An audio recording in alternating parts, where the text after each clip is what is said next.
There is a truth that makes many people uncomfortable the first time they hear it, but the longer you live inside your body, the more you realize it's accurate.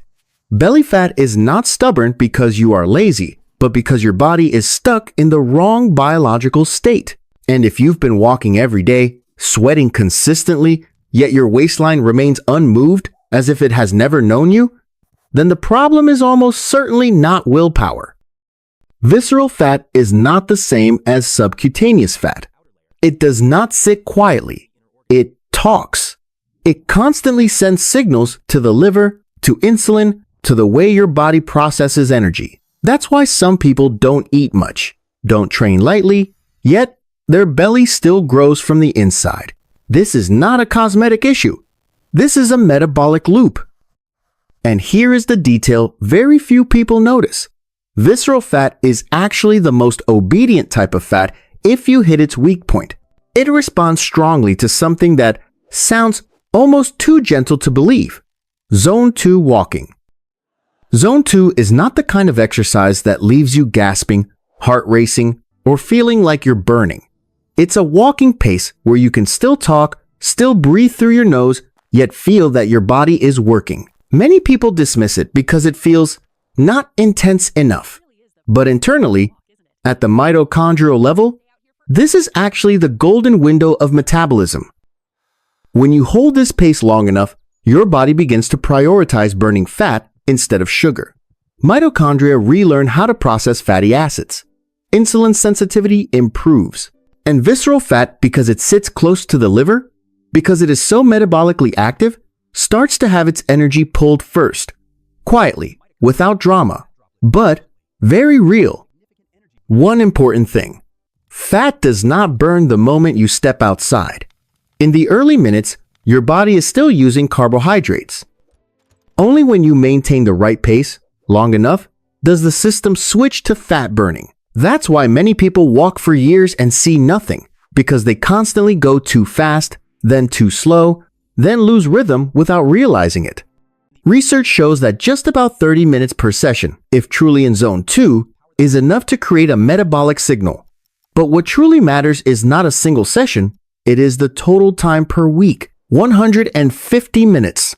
200 minutes. Not necessarily continuous. The body does not care how you split it. It only cares whether the signal repeats. What's interesting is this. The first changes you feel do not appear in the mirror. They show up in your daily energy. Fewer crashes between meals. Less random craving. More stable breathing. A sense that living inside your body feels easier. The waistline usually reflects this weeks later. Sometimes 6 weeks or more. The biggest mistake is not doing too little, but moving at the wrong pace and not consistently. Zone 2 does not require fierce motivation. It requires steady presence.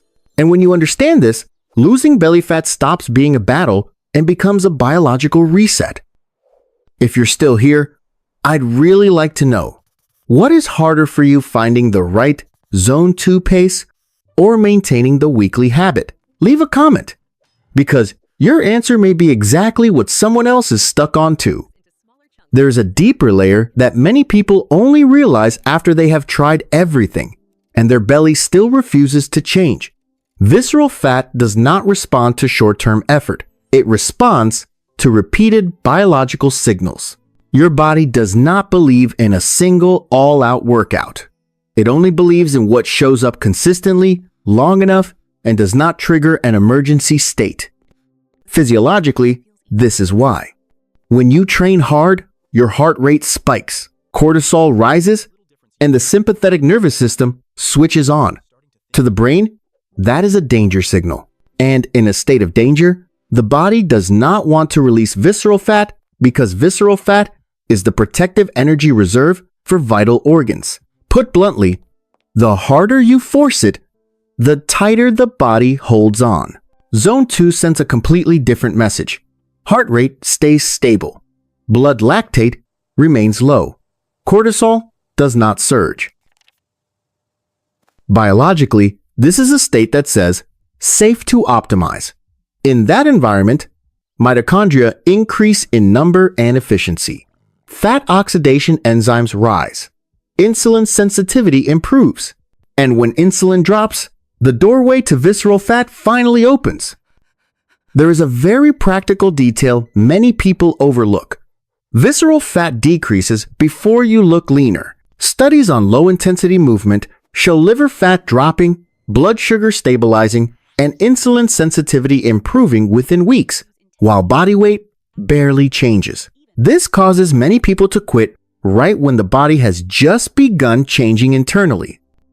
If you have ever felt, "I'm doing everything right, so why is nothing happening?"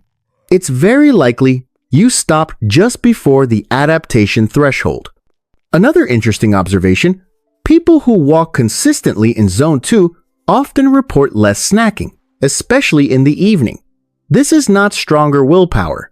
This is leptin becoming able to talk to the brain again once insulin is no longer blocking satiety signals. When biology is corrected, behavior follows automatically. Timing also matters.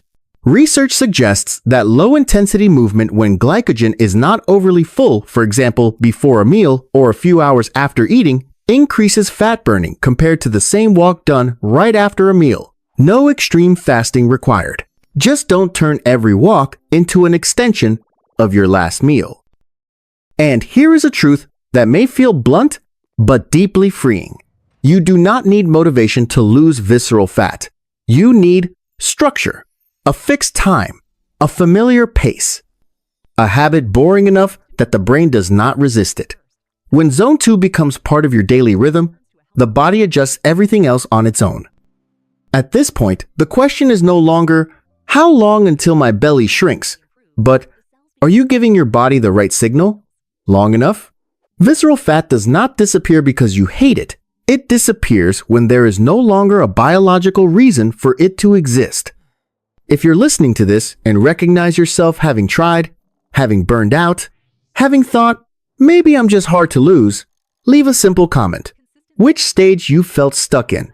Not to complain, but to help you and others realize that many people don't fail because they do it wrong, but because they haven't done the right thing for long enough. There is a very common misunderstanding that keeps many people trapped in a loop of frustration. We judge effectiveness by how tired we feel, while the body judges effectiveness by the level of adaptation. These two rarely overlap, and visceral fat is where this mismatch becomes most obvious. Scientifically, visceral fat does not disappear because you burn a lot of energy in a single session. It decreases when the metabolic system relearns how to use energy more efficiently during everyday life. That's why studies on low-intensity movement focus on markers most people ignore: mitochondrial enzymes, fat oxidation capacity at rest, blood sugar stability between meals. These things don't feel exciting, but they determine what your abdomen looks like months later. One study on low-intensity aerobic exercise showed that after just a few weeks, the body burned more fat even when not exercising, simply because the mitochondria had been retrained.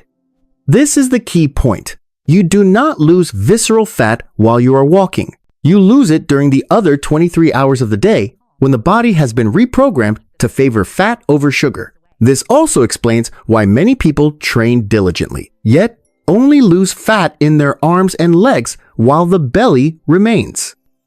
When the body lives in a constant state of metabolic stress, it is willing to release subcutaneous fat, less critical for survival, but holds tightly to visceral fat as a safety buffer for the liver and vital organs.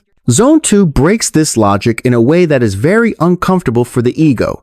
It does not make you feel like you are winning, but it makes biology let go. Another practical example comes from insulin research.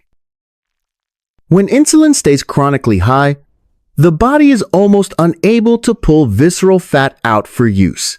Zone 2, by improving muscle insulin sensitivity, allows glucose to enter cells without requiring large insulin spikes. When insulin comes down, visceral fat is finally allowed to leave its position. This is not a hack. This is a mechanism. Because of this, many people notice a strange change. They stop thinking about food as much as before. not because they have stronger discipline, but because the brain is no longer being jerked around by blood sugar swings. When biology stabilizes, willpower becomes less necessary. Very few fat loss programs say this out loud. Another important point. Zone 2 has long-term effects because it does not trigger compensatory responses. Very intense training often leads to extreme hunger, reduced unconscious movement during the day, or poor sleep, all of which quietly pull visceral fat back in. Zone 2 does the opposite.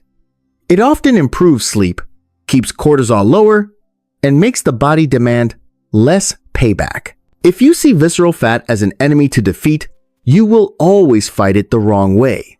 But if you see it as a signal of the biological environment your body is living in, things start to make sense. Visceral fat does not exist because you are weak. It exists because your body is trying to protect you within a signaling system that hasn't been corrected yet. And this is what I truly want you to take away after this video. Losing visceral fat is not a 30-day project, but a process of biological retraining. Walk at the right pace. Repeat it long enough. Less noise, less drama, but extremely effective. If you have ever thought, I'm doing everything right and nothing is changing, chances are you are not wrong. You are just using the right tool at the wrong biological layer. And when you shift to the right layer, the body often cooperates faster than you expect. Before this video ends, there is one important thing I want you to carry with you, not as advice, but as a different way of seeing your own body. Visceral fat is not a sign that you have failed. It is the trace of a body that has lived too long in a defensive state. And you cannot force a system that is defending itself to let go by adding more stress. What science shows very clearly is this. When you create a stable biological environment, steady breathing, lower insulin, more efficient mitochondrial function, the body automatically does the rest. Zone 2, walking does not burn fat in the way we usually imagine. It teaches the body that it no longer needs to hold on to fat. And that is a profound difference. If you are in the phase where you do not yet see external changes, remember that visceral fat always retreats from the inside first. The liver becomes lighter. Blood sugar stabilizes. Daily energy crashes become less frequent.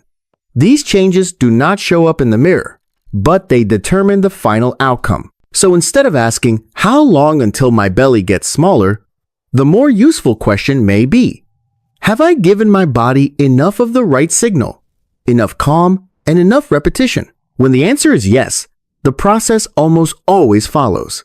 This video is not saying that Zone 2 is magic. It is simply reminding you that biology does not run on emotion, but on signals. And when the signal is right, the body rarely resists. Thank you for staying until the final moments. If this video helped you understand your body a little more clearly, keep that walking rhythm. Keep that patience. The result does not arrive loudly, but it arrives very real.